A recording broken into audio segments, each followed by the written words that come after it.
MeghalayaPost.news.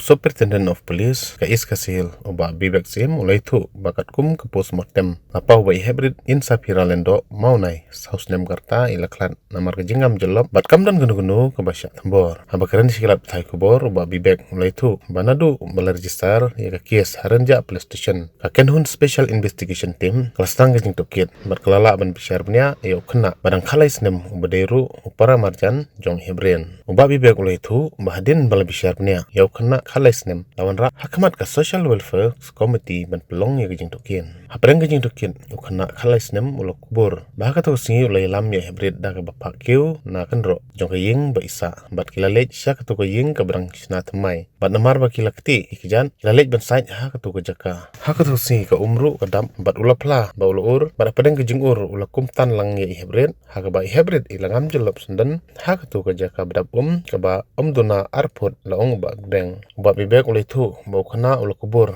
ba pedang kejing ting ula banru dau mau halor kemet I Heprit pedang kejing tokit layu iru bau neu kena udan ru kidin mong naga kejat ula ong. Everybody, with regard to the death of the 4-year-old girl in Nongrom, Virai, which who also went missing on the 14th. I'd like to give you a point-by-point sequence of the.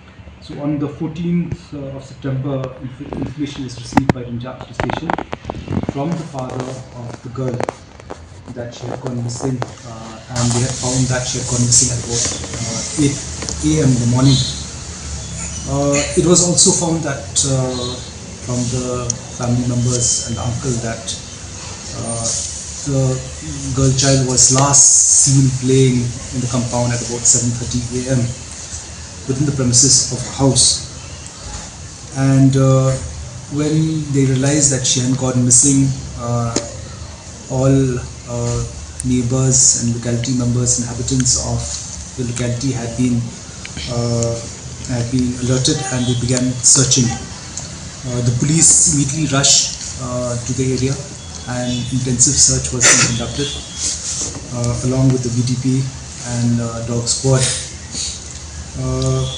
On the 14th, I think because of heavy rains and all that, though extensive search was done, so the girl child could not be found. It was only on the 15th, the next day at about 8 p.m. that information was received from the father that the child's body had been discovered by a labourer of a construction site which is about 100 meters from the residence of the girl child. And immediately DSP Crime Against Women, O.C. Rinja, had rushed to the place. They had cordoned off the area, and inquest was conducted with the help of the forensic team from FSL Shillong. The body was taken to Meghalaya, where post-mortem examination was conducted, and the body was handed on the 15th only. After the post-mortem was conducted, the family members, in particular the father of the child, had filed a complaint. We had registered a case in Rinja police station pertaining to murder. Then a special investigation team was set up, headed by SP City, Additional SP Ops, DSP Crime Against Women, DSP City, OC Rinja, and one WPSI from Nongmunsong. Now, after SIT examined, this has been the third day from the time we had found or recovered the body. Looking at and investigating in these 3 days and examining many witnesses and looking at all the available evidence which we have actually gathered, we zeroed down on a 13-year-old boy who is a neighbor of the child girl, and who was also a frequent visitor of the house. He was produced before the Child Welfare Committee and examined thoroughly, where he had admitted that on that particular day he had taken that girl child over the wall and taken her through the beaten path, which I think most of you have seen, and gone to that construction site. According to him, since his feet was drenched with mud, he washed his feet in that there's a cavity or a hollow between the wall and the building and the retaining wall, and that day the water was full. According to him, he had slipped and the girl was close to him. He had pulled the girl along, dragged her while slipping, for which he has injury marks on his feet, and the girl drowned. Out of panic and out of confusion, he placed a stone on the body of the girl child, went home straight. After some time, he came along with his mother to the girl's house, and he found all the relatives of and the parents of the girl child looking for her. While SIT examined him yesterday, it is a fact, and according to him, that he had actually just concocted the black Scorpio without number plate and black men and the masked men, as he had panicked and wanted a distraction. The post-mortem report was received today. The post-mortem report says death due to drowning. There is no antemortem injuries. There is no sexual assault, and the death was 24 to 36 hours from the time post-mortem was done. So that indicates that the death happened in that place, not in any other place. And he was sent to the juvenile home yesterday for observation. Today, thorough medical examination and several medical tests has been done on this boy. He has been produced before the Juvenile Justice Board, and SIT is in the third day of the investigation. We are yet to investigate further on the claims of this child, of whether it was accidental or otherwise. So this is all what I can say till this juncture. The child never disclosed this fact to anybody. In fact, the distraction of the black Scorpio and masked men just to distract everybody. He had kept this away from everybody, and in fact he was with the search party also. Like I said, it's just the third day, and SIT has got 90 days to investigate this case. Right now, what we have proven is that it is the boy who has taken the girl to the site. It is also proven that there is no robbery because her gold earrings are intact. It is also proven there is no sexual assault. It is also proven that there is no body injury. So this is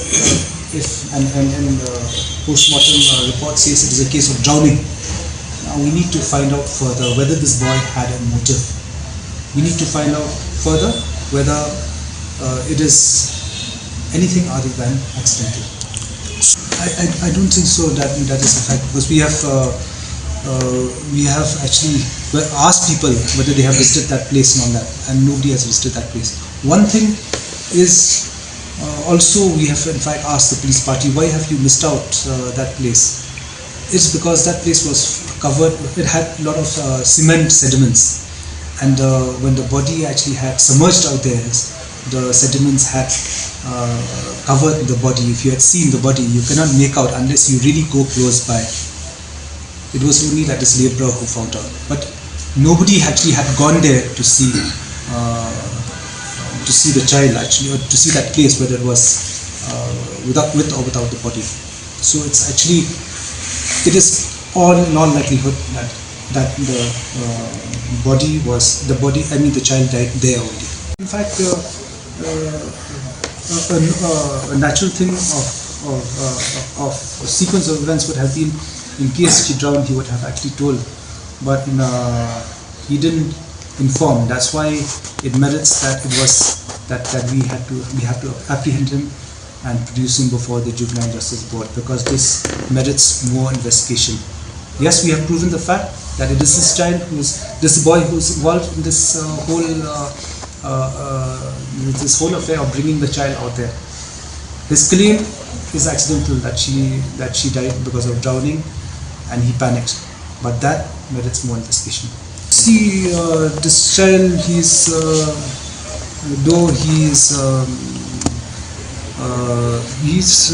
perhaps street smart kind of child, but has academically has not actually progressed well. Sit along with the Child Welfare Committee will have to delve more into the antecedents of this child, whether there's any dysfunctionality. All that will, along with the Child Welfare Committee, we will be able to unearth more information. Pretty much, I think he stays about 50 meters from the victim's house. It was there only, he had kept the body there only, same place only. And to the boy, he has said that he always visits that house. According to the boy, he says that he has always, he's very familiar with the children of that house, and according to him, he went for a stroll. But that needs to be, now we need to corroborate all that, and needs to be confirmed whether there is motive or not. According to him, he's taken the children out there, because I think there are about 5 or 6 minors out there, and with the siblings of this girl child he is friendly with. According to him, he has taken them, but again we need to confirm whether actually he has really taken them or he just comes and plays the compound only. But nobody heard anything, nobody saw anything, and that makes the investigation even more challenging, because there is no ocular witness to see that anything happened. Nobody even saw both of them together. So even I think somebody had from one of the media houses has indicated there's a CCTV out there, and that CCTV was not working. Yes. Postmortem also says there's no injury. These are the facts I'm saying. We have not come to a conclusion whether it's also accidental or misaccidental now. We are saying the facts, that yes, this boy is there to take this girl to that place. There's a case of drowning, but it merits more investigation, whether there's a motive or not out there. That was just a distraction. He panicked. He saw that everybody had come out. Everybody was livid. They were angry. Then it was a distraction. He made up the story of this black Scorpio and masked men without anything. And with his makeup stuff. See, that is a pattern which is very disturbing, in fact, now, because with social media and all that, people can easily come up with a story also. Of course, these claims are being inquired right now. Our officers and teams are inquiring whether these claims are true or not. But this pattern of coming up suddenly after this case of children, and also you see the pattern is when they are going to school or whether they're going for tuitions, that somebody is trying to abduct them, is disturbing, and it also we require to find out whether it's true or not. But suddenly today, a number of them being reported everywhere today, so they're being inquired. If there is anything which is concrete and which is actually the veracity is true, then we will register a case. So that's what I said. There is no anti-mortem injury. There's no anti-mortem injury, means before the girl died, there is no body injury on her. That this boy is the one who took the girl to that place, and that he was the one actually who took the girl, and that she was dead out there because of drowning. Now we need to find out if there's any other ulterior motive. See, with that hollow, there will be what? 2 feet? 3 feet. 1.5 feet to 2 feet. If full of water, then I think over 2 feet. No, because that was when you had gone there. There was no more. On the day it was raining, it was almost 2 feet. It had covered from the floor right to the retaining wall. The next day, the water had gone down, but on that day, that place had been full. There's no history about this boy, and we don't have any police case on this boy. He's just 13 years old. But nonetheless, SIT will probe further to find out the antecedents of this boy. Whether number one is finding a motive, if there's any motive, or whether it's just accident. It's from the floor only. From the floor. Boy slipped and pulled the girl along. So, but it's only 2 feet. You said maximum 2 feet. And how can they be drowned? When he slipped, he pulled the girl. She's a 4-year-old child. 4 feet. 4 feet. MeghalayaPost.news